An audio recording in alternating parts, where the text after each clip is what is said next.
Skoda Octavia सुनते ही हमारी आंखों में अलग सी चमक आ जाती है और आरएस उससे भी ज्यादा स्पेशल है। तो यहाँ पे मेरे पास एक अच्छी और एक बुरी खबर है। So is it worth buying? Let's find out.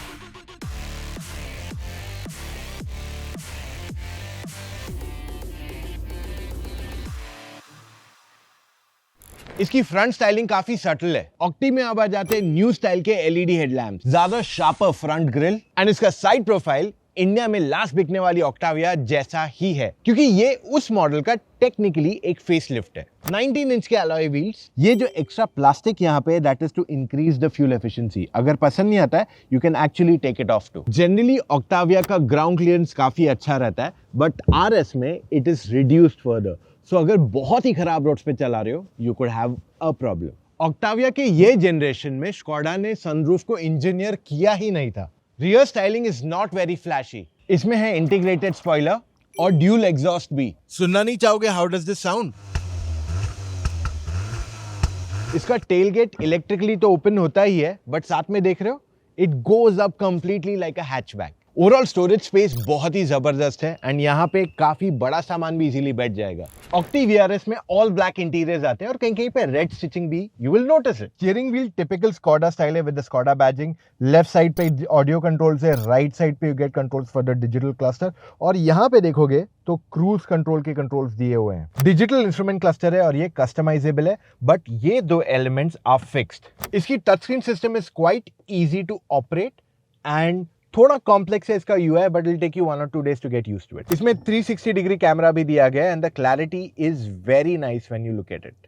वैसे इसमें एडास भी ऑफर किया जा रहा है, so lane keep, adaptive cruise control and lane watch जैसे फीचर्स भी दिए गए हैं एंड रियर में भी एडास के फीचर्स है।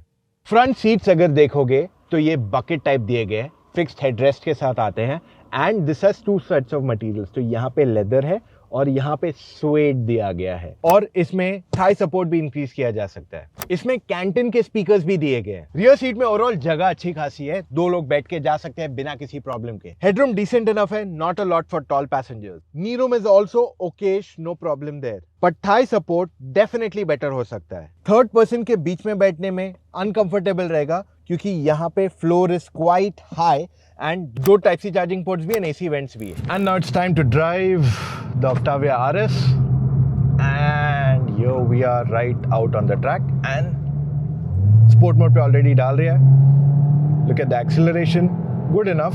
से 0 to 100 अबाउट 7.5 सेकंड्स के अंदर करना चाहिए ऑन योर नॉर्मल ड्राइविंग जब एयर कंडीशनिंग ऑन है।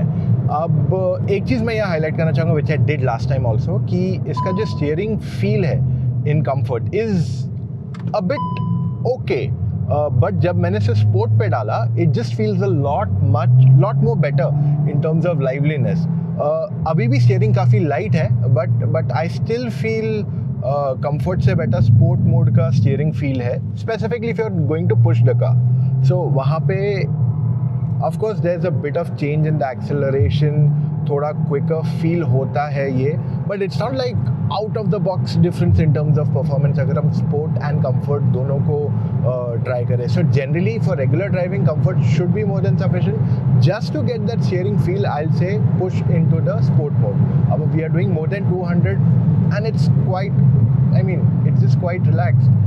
At any point it didn't feel कि यार stabilization कम है or anything of that sort. So this is where the RS actually shines. And जो हमारी regular 2 liter engine आती थी that was I think close to 200 bhp. This is 265 bhp. To be fair, मैंने starting में definitely बोला that this has the same Macan engine, but in terms of tuning there's a lot of difference क्योंकि इसका gearbox is not like the quickest, but it's perfect for your mix of city conditions and highway usage as well. So that is where I think they've done a good job. देखो ये गाड़ी track पे चलाने के लिए नहीं बनाई है, this is made for your daily usage.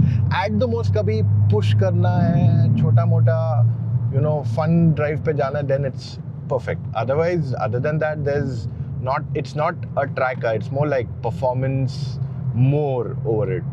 In terms of ride, I think track पे तो हम बता नहीं सकते, and at the same time जो ग्राउंड क्लियरेंस का मेरा पॉइंट है that it is lesser than the Octavia, वो तो हमें रोड्स पे ही टेस्ट करना पड़ेगा, but I feel this is better in terms of ground clearance अगर हम गोल्फ GTI से इसे कंपेयर करें। So yeah, that is where it is a much better option to look at. All right, so in terms of visibility, there's absolutely no problem. A pillar is not like absolutely thick, so daily usage में it is nice, and घाट या पहाड़ पे चलाओगे तो it wouldn't be much of a worry or bother to you. Now the question is, गाड़ी की price क्या है and should you consider this or no?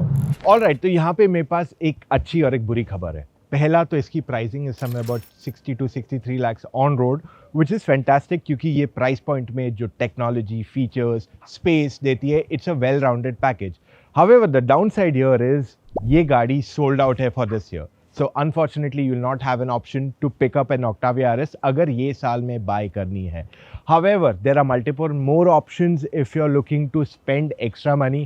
जैसे BMW M340 है now on discount somewhere about 75-78 lakhs की पड़ जाती है. So that is something you can look at. That's more powerful, more feature rich, but इससे थोड़ी compact है. So yeah, each to their own. अब अगर इसके बाद और सवाल है, if you're really confused which car to buy, आप हमसे फ़ोन कॉल पे जुड़ के अपने सारे डाउट्स क्लैरिफाई कर सकते हो. Go to motoroctane.com/car-consultancy. वहाँ जाके अपने डिटेल्स फिलअप कीजिए, कॉल टाइम बुक कीजिए एक एक्सपर्ट के साथ. अब एक्सपर्ट वो है जिसने जनरली सारी गाड़ियाँ ड्राइव की हुई है, एंड वो आपको सही मायने में बताएगा आपके लिए कौन सी गाड़ी अच्छी है और किस वजह से. So that's all we have for right now guys. मिलेंगे कल फिर से with an all new video. Bye.